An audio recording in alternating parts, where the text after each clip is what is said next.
Halo, apa kabar saudara? Semoga Anda sehat selalu dan tetap semangat. Saatnya Anda menyaksikan Berita Banten bersama saya, Maulia Fitriani. Sejumlah berita Banten akan kami sajikan untuk Anda. Berikut 3 berita utama hari ini.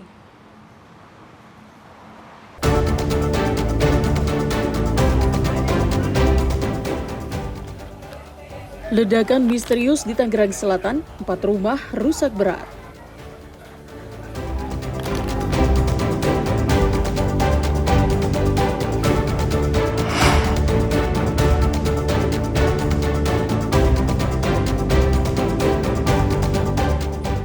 Ibu dan anak di Pandeglang dibunuh.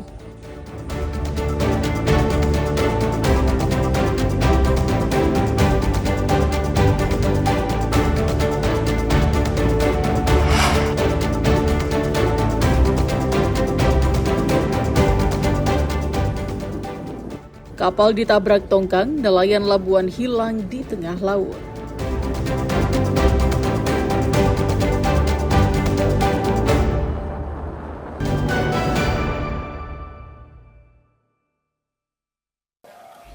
Beginilah suasana sesaat setelah ledakan di kawasan pemukiman padat penduduk Tangerang Selatan. Kerusakan parah pun terlihat pada sejumlah rumah, tidak hanya itu sebagian warga berusaha menolong penghuni yang terluka. Pemilik mengatakan sekitar subuh terdengar suara keras seperti kilat menggelegar dan kemudian diikuti dengan atap rumah roboh. Saat diperiksa ternyata sejumlah rumah tetangga mengalami kerusakan parah. Selain itu warga panik dan kaget. Kira-kira jam 5 lewat seperempat ada bunyi petir dulu, terus bunyi ledakan Pak gede. Besar banget itu ledakan? Besar ya. Terdatang terus ini hancur semua. Lihat kita ke depan juga hancur. Oke. Nah yang ibu tahu ya ada berapa rumah yang terdampak Bu? Yang hancur ini ada 3. Kalau ini ya dampaknya terus sama anak saya, terus sama itu saudara itu pada itu sama tetangga. Oke. Artinya kalau yang hancur kurang lebih 4 rumah ya?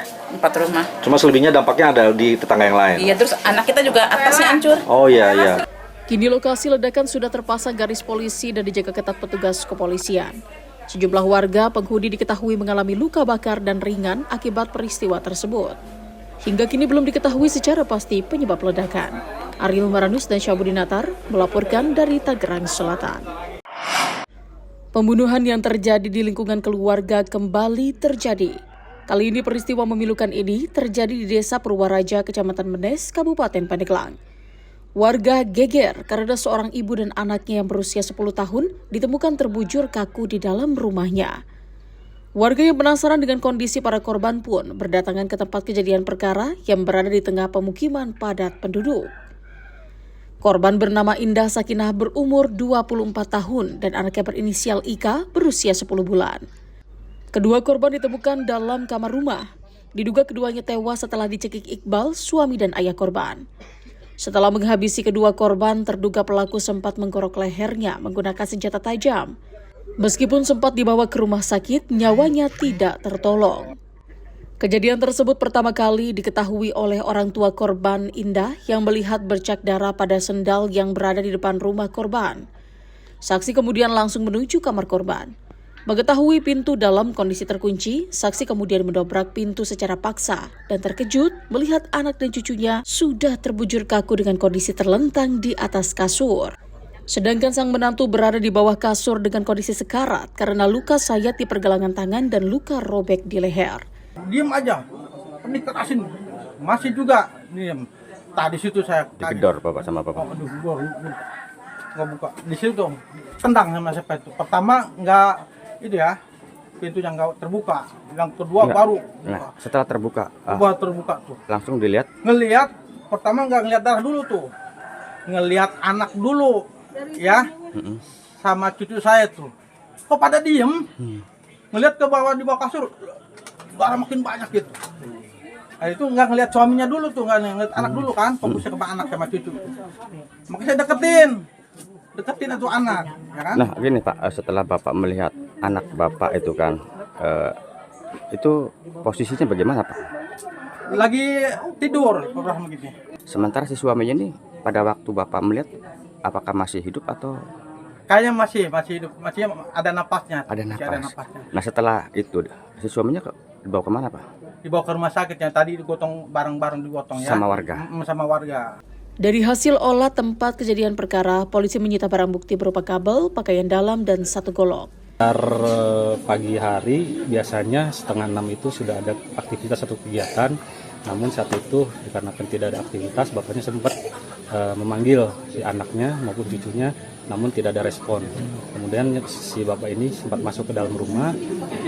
Selanjutnya sekitar jam setengah 8 bapaknya sempat keluar lagi karena ada kecurigaan bahwa anaknya, menantunya, serta si cucunya sendiri tidak ada keluar rumah. Hingga saat ini polisi masih menyelidiki motif pembunuhan ibu dan anak tersebut. Ariel Maranus dan Septiana Wahyudi melaporkan dari Kabupaten Pandeglang. Beginilah suasana di lokasi pembunuhan di Kampung Sindang Resmi, Desa Purwaraja, Kecamatan Menes, Kabupaten Pandeglang. Peristiwa pembunuhan tersebut menggemparkan warga. Pasalnya, seorang ibu muda berusia 24 tahun, yakni IS dan anaknya yang masih berusia 10 bulan, ditemukan tewas dengan luka lebam di lehernya, yang diketahui dibunuh oleh suaminya sendiri. Terduga pelaku menyayat pergelangan tangan dan lehernya sendiri dengan sebuah golok. Salah satu tetangga korban dan pelaku, Dona, mengaku jika ia tidak pernah mendengar adanya permasalahan serius di rumah tangga keduanya. Menurut Dona, keseharian keluarga ini tampak normal dan tertutup. Sang suami diketahui bekerja sebagai kurir paket, sementara istrinya membantu berjualan kopi di pasar Menes milik ayahnya. Ia menambahkan baik korban maupun pelaku dikenal pendiam dan jarang bergaul. Semua orangnya baik di sini, nggak ada masalah apa-apa. Dia sebenarnya baik di sini. Kalau masalah keluarga gitu Bu, kedengar sampai ke masyarakat itu ada nggak? Kalau masyarakat enggak sih, alhamdulillah ya baik gitu. Kalau keseharian korban ini gimana tuh Bu? Kesehariannya ya biasa baik-baik aja sih. Ini orangnya baik ini, nggak banyak omong, dia diem Kalau secara aktivitas suka kemana aja kayak gitu? Paling ke pasar, udah. Kalau pekerjaannya sendiri Bu tahu nggak? Kalau istri sih paling 2 di rumah. Kalau suami? Suami paket gitu, mengantar barang. Oh, kurir gitu ya? Kurir, iya.